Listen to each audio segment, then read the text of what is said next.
দুই দিনের সফরে ভারতের রাজধানী নয়াদিল্লিতে পৌঁছেছেন রাশিয়ার প্রেসিডেন্ট ভ্লাদিমির পুতিন।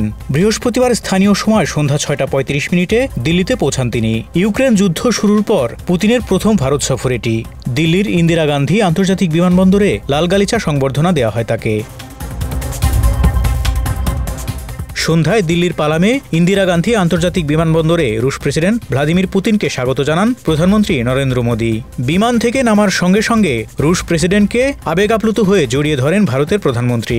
সেখান থেকে একই গাড়িতে করে যাত্রা শুরুর আগে দুই নেতা করমর্দন করেন এবং পরস্পরকে আলিঙ্গন করেন।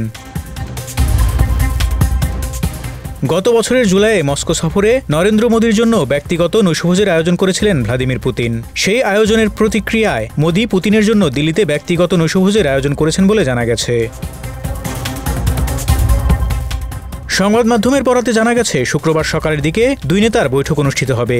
এরপর রাষ্ট্রপতি ভবনে রুশ প্রেসিডেন্টকে আনুষ্ঠানিক অভ্যর্থনা জানানো হবে। পরে ভারতের সর্বোচ্চ স্তরের দ্বিপাক্ষিক আলোচনার ঐতিহ্যবাহী স্থান হায়দরাবাদ হাউসে দুপুরের খাবার সারবেন তিনি। তার আগে সকালে রাজঘাটে মহাত্মা গান্ধীর প্রতি শ্রদ্ধা জানানোর কথা রয়েছে পুতিনের। এই সফরে ভারত থেকে পরিচালিত রাশিয়ার নতুন একটি রাষ্ট্রীয় টেলিভিশন চ্যানেলের উদ্বোধন করবেন পুতিন। তার সম্মানে রাষ্ট্রপতি দ্রৌপদী মুর্মুর আয়োজিত রাষ্ট্রীয় ভোজসভায়ও অংশগ্রহণ করবেন তিনি। সবশেষে শুক্রবার রাত 9টার দিকে সফর শেষ করে পুতিন ভারত ত্যাগ করবেন বলে ধারণা করা হচ্ছে। ফারুক শিমুল, ঢাকা এক্সপ্রেস।